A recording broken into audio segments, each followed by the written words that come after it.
बुधवार के दिन जिनको शुगर की बीमारी हो, बीपी हो, उनसे निवेदन करूंगा, गणेश जी का दांत जो टूटा हुआ है, उस टूटे हुए दांत के भाग की ओर 5 दुर्वा सफेद दुर्वा, पानी का जो जलाशय होता है, कुआं होता है, बावड़ी होती है, तालाब होता है, नदी होती है, वहां लगती है सफेद दुर्वा। 5 सफेद दुर्वा टूटे हुए दांत की ओर समर्पित कर दें। बुधवार के दिन दोपहर में ठीक 12 बजे वही दुर्वा 5 मिनट बाद उठा लें और उस दुर्वा को एक एक दिन में सुबह खाली पेट एक एक दुर्वा को खा लें। महाराज, आपका शुगर और बीपी लेवल में मिलेगा।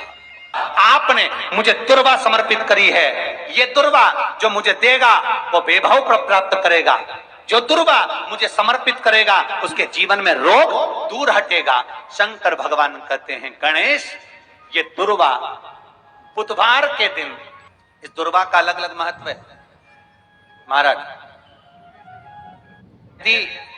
41 दुर्वा प्रत्येक बुधवार को गांठ लगाकर गणेश जी को समर्पित कर कर वापिस उठाकर उस दुर्वा को खाली पेट, आपके घर में भी गणेश जी होंगे, उनको समर्पित करो। खाली पेट इस दुर्वा को केवल चबा चबा कर खा लो और आधे घंटे बाद पानी को पी लो। बुधवार 5 बुधवार करना, गणेश जी को चढ़ाना, सफेद दुर्वा को गणेश जी को समर्पित कर कर चबा चबा कर खाना। उदर की प्रॉब्लम, जो भी मसा आदि की प्रॉब्लम होती है, उदर से जुड़ी हुई होती है, जिस चीज से जुड़ी होगी, पेट की जितनी प्रॉब्लम होगी, आपको जितनी भी प्रॉब्लम होगी, वो सारी 5 बुधवार करना। छठे बुधवार को जरूरत ही नहीं पड़ेगी। कितनी भी प्रॉब्लम हो पेट से, जो जिंदगी भर रोता है, शिव महापुराण की कथा कहती है, भगवान शंकर पार्वती जी से कह रहे हैं, सुनो पार्वती, जो हमेशा रोता रहता है, मेरी दुकान नहीं चल रही, मेरा घर में ये हो गया, परिवार में ये हो गया, बेटे को ये हो गया, बेटी को ये हो गया, जो जिंदगी भर रोता रहता है, भगवान शंकर पार्वती जी से कहते हैं, दिन भर में सरस्वती एक बार मुख से निकलती है। जो दिन भर रोता है, किसी ना किसी चीज के लिए रोता ही रहता है, वो पूरी जिंदगी रोते रोते ही निकालता है। जो दुख आने पर भी कह दे कि परमात्मा है, भोलेनाथ जी बैठे हैं, मुझे टेंशन नहीं है, तो वो अपनी जिंदगी को खुश होकर जी लेता है। फिर उसको दुख नहीं झेलता, फिर उसको दुख नहीं। कितना एक भील की कथा आती है शिव पुराण के अंतर्गत। एक भक्त भील था, जब जिंदगी में थोड़ी सी भी तकलीफ हो, थोड़ा सा भी कष्ट हो, थोड़ी सी भी अगर दुख हो, तो शिव जी को जल चढ़ाओ, बेलपत्र चढ़ाओ, और कोई मन में अगर दुख है तो नंदी के पास 2 क्षण बैठकर अपने मन की बात नंदी से जरूर कहो। क्यों? शंकर भगवान से सीधे आप अपने मन की बात नहीं कह सकते, तो नंदी के कान में जब आप कुछ कह देते हो तो नंदी के कान की बात भगवान शंकर के हृदय तक पहुंच जाती है और शिव जी उसको स्वीकार करते हैं। मान लो कोई राह नहीं दिख रही हो, आपको लग रहा है कि मैं बहुत फंस चुके हूं और निकल नहीं पा रहा हूं, मार्ग नहीं मिल रहा, थोड़ा सा लाल चंदन, जहां ये जल बहता है इसके दोनों ओर, इधर गणपति इधर कार्तिकेय, थोड़ा थोड़ा लाल चंदन दोनों जगह पर लगाना प्रारंभ करो और उत्तर की ओर मुख कर कर दक्षिण में खड़े होकर शिव जी को जल चढ़ाना प्रारंभ करो। 3 या 4 दिन तक आपने अगर दोनों जगह पर चंदन लगाकर दक्षिण में खड़े होकर उत्तर की ओर मुख कर कर भगवान के शिवलिंग पर जल चढ़ाया, पहले लगाना चंदन दोनों ओर लाल और फिर जल चढ़ाना। 3 से 4 दिन में स्वयं मेरा भोले बाबा आपको मार्ग निश्चित कर देगा और रास्ते क्लियर कर देगा। ज्यादा दिन नहीं, 3-4 दिन। कोई मार्ग यदि निश्चित नहीं। अच्छा, कई लोग ऐसे भी होते हैं कि वो केवल ये सोचते हैं कि हमने ये कर लिया और इसमें, ऐसा नहीं। शिव महापुराण की कथा कहती है कि आपको साथ में परिश्रम भी करना पड़ेगा। और वो स्वामी समर्थ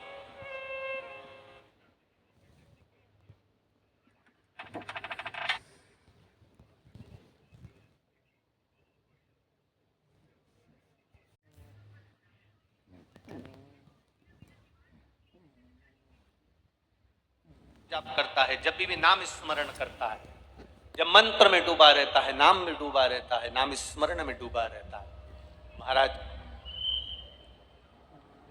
वो किसका अवतार है ये तो नहीं कह सकते, पर इतना जरूर कह सकते हैं जो भगवान की भक्ति में डूबने वाला संत होता है, साधु होता है, सन्यासी होता है, इसको बंद कर बाबा, सन्यासी होता है, तपस्वी होता है, साधक होता है, उपासक होता है, वो किसका अवतार है ये नहीं कह सकते, पर इतना जरूर कह सकते हैं कि वो भगवान शिव का, राम का, कृष्ण का, दत्त का कृपा पात्र होता है, इसलिए करुणा कर सकते।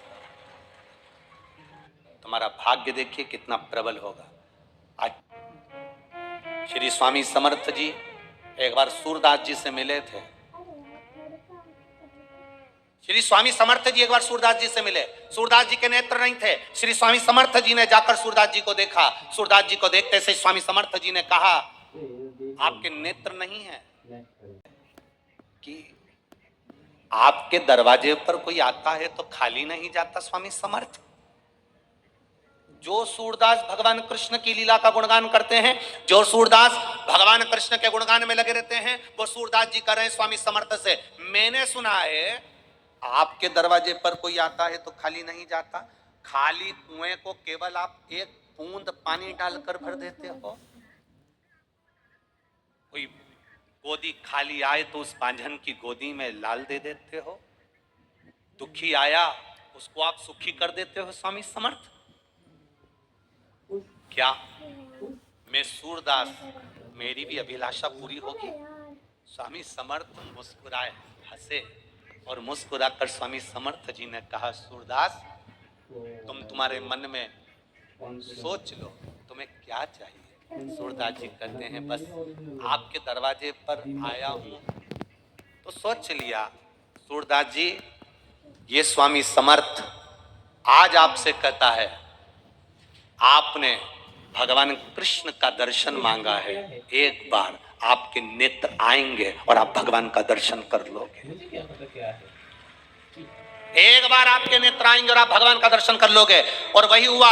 सूरदास जी एक कुएं में जाकर गिर गए। कुएं में जाकर गिरे, वहां से भगवान कृष्ण राधा जी के साथ जा रहे थे। सूरदास जी पुकार रहे थे, राधा जी को पुकार रहे हैं। राधा जी तोड़कर कुएं में गई और सूरदास जी को निकालने लगी। सूरदास को निकाल रही। सूरदास जी ने पूछा, आप मुझे बाहर निकाल रही हो कौन? राधा जी ने अपना नाम नहीं बताया, बस सूरदास जी का हाथ पकड़ा और निकाल कर बाहर कर दिया। सूरदास जी ने जैसे हाथ पकड़ा, सूरदास जी कहते हैं आपने मुझे कुएं से बाहर निकाला, मैं आपके चरणों को प्रणाम करना चाहता हूँ। राधा जी बोली, रहने दो, मुझे प्रणाम मत करो। नहीं मैं तो प्रणाम करूंगा। गुरुजी द्वारा बताए गए उपाय, यदि किसी को थायराइड है, शुगर है, बीपी है, तो वो सफ़ेद दुर्वा जो होती है उसे गणपति जी को समर्पित कर देते हैं तो उनके सारे दुख दूर हो जाते हैं। अगर वीडियो पसंद आई है तो प्लीज़ लाइक कीजिए, शेयर कीजिए, सब्सक्राइब कीजिए। Thanks for watching my video.